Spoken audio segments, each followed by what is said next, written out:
haweenaydii aan saalixada ahayn waxaa lagu garanayaa kow waxay leedahay qalbi qallalan aan naxariis lahayn bay leedahay ninkeeda waa ku adag tahay wacalaa abnaa'iha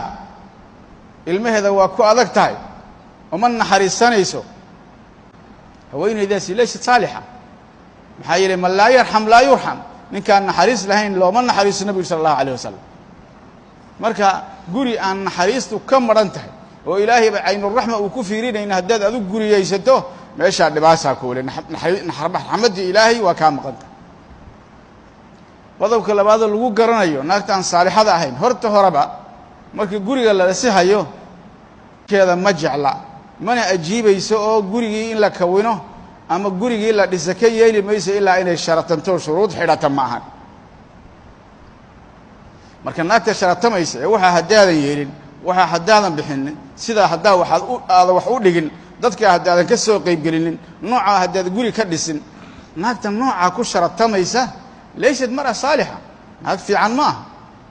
yani horta hore bannaanka laga maray ku fiican tahay shuruuddaas darteed naag ninka u jecel iyo tu kamaa huwa siduu yahay ku jecel aad bay u kala fog yihiin middan shuruudda kugu jeclaatay hadhow maalku waa dillun zaa'il waa hooska labada gelin weeye haddii wixii ay kugu jeclaatay ay kugu soo gashay ay kaa weydo waa ku rafacaysa danka meel xun bay kaaga dhaqaaqaysa waxayna marnaba ka qaybgelaynin ninkeedu inuu noqdo nin sarreeyo qiimo badan raggu waa wax cajo badan ilaahay wuxuu ugu talagalay asagu koonka inuu maamulo saa daraaddeed wuu tumuuxaad badan yahay qofkii ninkii hadduu nin tumuux la yahay higsi leh oo wax inuu ku soo baxo rabo ugu kaalmayn mayso kalama qaybgelayso kuma saacidayso ninku markuu rabo hadaf inuu gaadho ama madaxnimo ha ahaato ama waxbarasho heera ha ahaato ama arrin kale ha ahaato waxaa dhici karta inuu dhaxo waxaa dhici karta inuu dhoofo waxaa dhici karta inuu dhib qoyska ku imaado maxaa yeelay waxbaa loo sacyinhayaa in la gaadha la rabaa xaaladda ayada markii lagu jiro xaaladdaasi ninka dhungal bay ku noqonaysaa naagtan fiicnayn waxay leedahay xaggeeduu socotaa aakhira anfaca fa haadihi laysat mar'a saalixa naagtaa saalixa ma aha astaantaa ku sifaysan astaamaha naagta aan saalixadayn waxaa ka mid ah annaha laa taxtarimu zawjaha ninkeeda ma ixtiraamto wa tarfudu kula talabaatihi wax allaale wuxuu ka dalbo bay ku gacan saydhaysaa walaa tucaamiluhu biixtiraamin amaama abnaa'iha ilmaha iyo dadkii la barbaarinhayey oo ixtiraam iyo maxabo iyo iskaalmaysi in lagu barbaariyo la rabay ilmaha hortooda ku ixtiraami mayso dhaqan wanaagsan oo ixtiraam leh ilmaha markay u joodaan kulama dhaqmayso balse waxaa dhici karta anlaa tatacaamala macahu bixtiraam maca alaakhariin dadka kale oo gurigaa dadkiisaba aan ka mid ahayn waxoo lala joogo faxshir la joogo inay ninka si aan ixtiraam ahayn oo la dhaqataa dhici karta naagtaasi saalixa maaha waa saalixa lama dhihi karo naagta aan saalixadayn amaaraadkeeda iyo astaamaheeda waxaa ka mid ah allaale wuxuu ninkeeda yidhaahdo wax kastaoo ninkeeda ka soo fulo haye odhanayso naag suuban maaha waxaa la rabaa naagtu markuu ninku ilaahay caasiyo oo wax shareecada ayna amrin ha la sameeyo uu dhaho inay hor istaagtaa la rabaa oy tidhahdo ka joog ilaahay ma ogolo diintu ma ogolo nebi maxamed sunnadiisii ma aha waxan markuu rixim goyn amro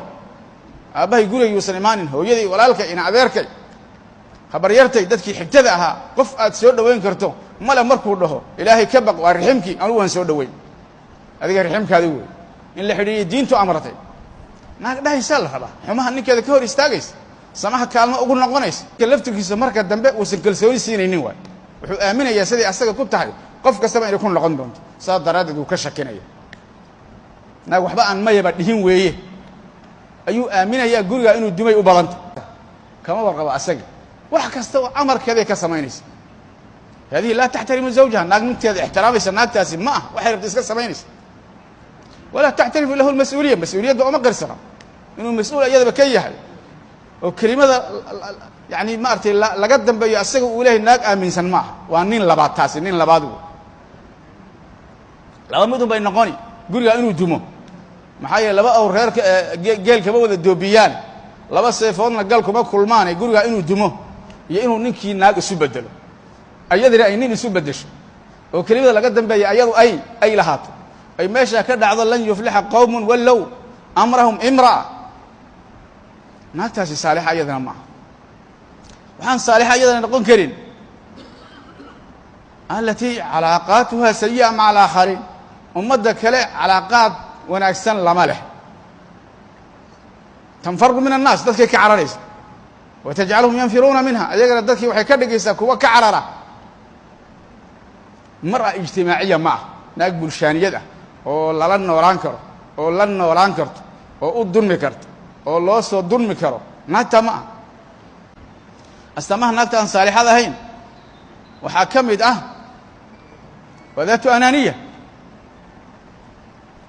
tattasifu biاlanaaniya anay ugu fiican tahay un bay taqaanaa laa tuxibu ilaa nafsaha nafteeda un bay rabtaa walaa taciishu ilaa laha nafteeda un bay u nooshay tuxib waxay jeceshahay an yunafida zawjuhaa kula shayin turiidu wax kastay rabta ninkeedu inuu fuliyay rabta wahiya laa tunafidu adnaa ragabaatihi waxyaabaha uu raba waxa u liidan ma fulinaysa naagta saalixa ma ah waxaa imanaysa naagta noocaasa inaysan ilaalinin duruufa zawjiha